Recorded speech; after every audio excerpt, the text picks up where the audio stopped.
जाहिद साहब, ईरान का खैबर शिकन मिसाइलों और क्लस्टर बमों का इस्तेमाल क्या इसराइल के आयरन डोम की मुकम्मल नाकामी साबित कर रहा है? डेविड स्लिंग और जितने भी इस तरह के दिफाई निज़ाम जो है वो लगाए गए। जी बिस्मिल्लाहिर्रहमानिर्रहीम। Uzair and Maham, thank you very much for having me, और आपको भी जुम्मा मुबारक और रमज़ान मुबारक। देखिए, कोई भी डिफेंस सिस्टम हो, चाहे वो आयरन डोम हो या फॉर दैट मैटर कोई भी इम्पोर्टेंट इफेक्टिव, वो कहीं ना कहीं ब्रीच जरूर होता है। इट इज़ नॉट पॉसिबल कि उसकी पेनिट्रेशन बिल्कुल 100% रोक देता है। हमने रिसेंट पास्ट में फेलियर्स देखे हैं, S-400 को फेल होते देखा हमने इंडिया के अंदर, और अब इसको भी फेल होते देखा। नॉट फेल मीन कि आई मीन कि वो 100% अश्योर नहीं कर सकता, तो और कुछ ना कुछ पेनिट्रेशंस होती हैं। अभी इसराइल का कॉन्टेक्स्ट ये है कि वहाँ पे चूँकि फ्लो ऑफ इंफॉर्मेशन उस तरह नहीं है कि कितनी इफेक्टिवनेस आ रही है, और they always under play the casualties या जो भी इफेक्टिवनेस है। But having said that, Iran ने अपनी जो डिटर्मिनेशन है वो दिखाई है, और लास्ट टाइम भी हमने देखा इसी ऑपरेशन का जो फेज़ 1 जिसको मैं बोलता हूँ, जो 12 डेज वॉर थी, क्योंकि मैं अभी जो मौजूदा एप्लीकेशन है इसको कहता हूँ ये एक्सटेंशन ऑफ दैट है, ये उसका फेज़ 2 है। जैसे इंडिया ने पाकिस्तान के खिलाफ संदूर 1 लॉन्च किया, और अब ये जो बलोचिस्तान खैबर पख्तूनख्वा में हो रहा है, दिस इज एक्चुअली ऑपरेशन संदूर 2.0, उसी की कंटिन्यूटी है। वहाँ पे भी उसी की कंटिन्यूटी, उसमें भी हमने 12 दिनों की वॉर में भी देखा था कि जो जंग आगे बढ़ रही थी तो पेनिट्रेशन ज़्यादा हो रही थी, वहाँ पे लैंड ज़्यादा कर रहे थे। तो अभी एक सिचुएशन है, अभी वहाँ से आप मिडल ईस्ट के और अफ्रीका से भी आप देख रहे हैं कि इफेक्टिवनेस अब होनी शुरू हो गई है। तो कुछ ना कुछ जितना ये प्रोलॉन्ग होगा पेनिट्रेशंस बढ़ती जाएंगी। 100% कामयाब भी नहीं हुआ और 100% फेल भी नहीं हुआ। बहुत सारी चीज़ें उन्होंने उस एयर डिफेंस ने रोकी भी हैं। अब ये डिपेंड करता है स्टॉक फाइल्स के ऊपर, किस तरीके से कैलिब्रेट करता है ईरान अपने रिस्पांस को, क्योंकि ईरानियन भी जो मिसाइल का स्टॉक फाइल्स हैं नोबडी नोज उनकी एक्चुअल स्ट्रेंथ। कोई 6000 कहते हैं जो शॉर्ट रेंज है, 3000 कहते हैं मीडियम रेंज के हैं। बट चूंकि डोमेस्टिक अपनी उनकी मैन्युफैक्चरिंग है, कैपेसिटी कैपेबिलिटीज़ हैं, इतना मुझे पता है कि वो ड्रोन्स की जो तादाद है वो तकरीबन 100-120 करीब रोज़ाना मैन्युफैक्चर कर सकते हैं। फिर इनके मिसाइल इफेक्टिव भी हैं, और ये इतराफ़ जो है प्रेसिडेंट ट्रंप ने खुद भी किया है कि good one, if you remember, कि जब इनके मिसाइल की मैन्युफैक्चरिंग की बात करें तो उन्होंने तारीफ की। अमरीकी सेंटकॉम का दावा कि उन्होंने B-2 बमबारों से ईरानी लॉन्चर्स तबाह किए हैं। बतौर माहिर, आपके ख्याल में ईरान की सेकंड स्ट्राइक की सलाहियत अब कितनी बाकी रह गई? देखिए, सलाहियत तो अभी उनके पास है जी। उन्होंने 20-25 साल तैयारी की है इस जंग की। दे वर एक्सपेक्टिंग दिस वॉर। वो अलग बात है, मैं ज़ाती तौर पे समझता हूँ कि इनको across all the spectrum of warfare चीज़ों को देखना चाहिए था।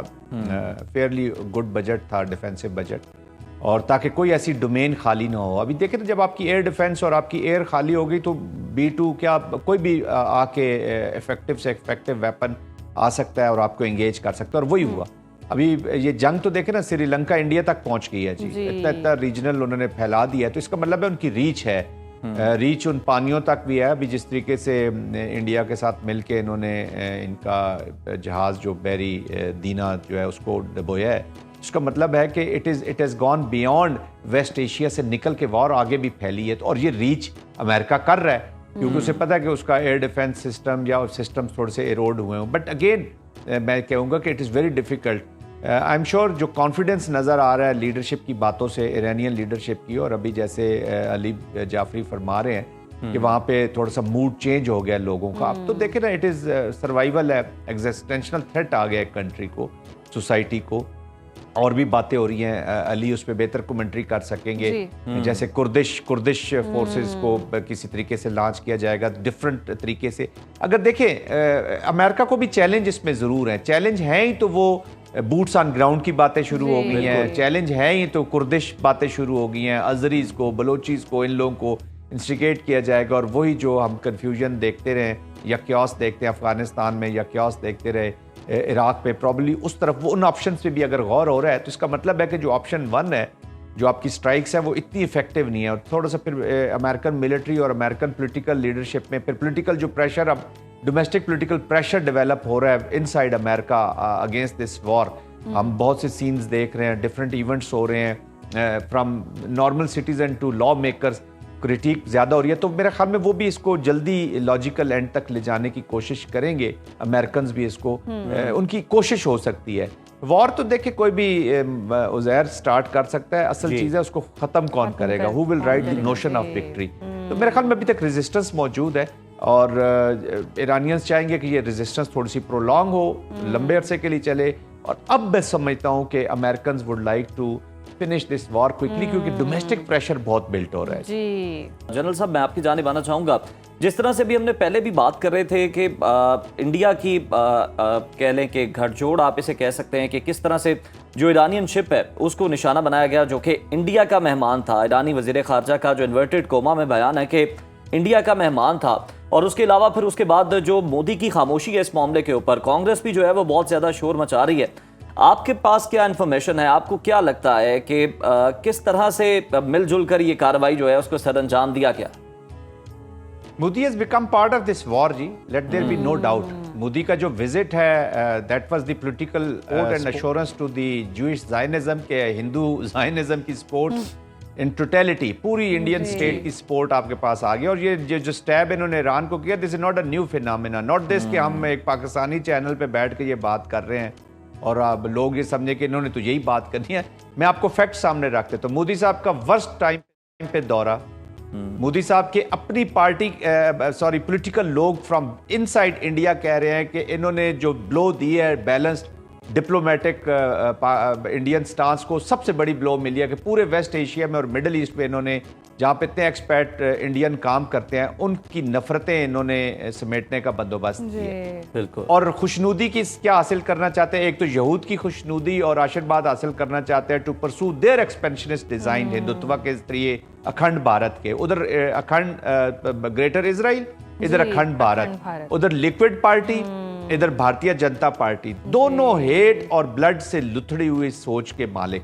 इन दोनों का कनेक्शन, अच्छा ये जो कनेक्शन है ये पहले भी नजर आया है जी। ये जब 12 डेज की वॉर हुई है उसमें रॉ का और जो मुसाद का कोलैबोरेशन था to take out Iranian military and political leadership, वो सबके सामने है, वो सबको नजर आ रहा है। अभी जो दीना जो इन्होंने जहाज मारा है पानियों में, वो इंडिया में एक्सरसाइज करने आया हुआ था विशाखापट्टनम में। उसी एक्सरसाइज में अमेरिकन को भी इनवाइट किया गया था, लेकिन वो आखिरी टाइम पे आई नहीं थी।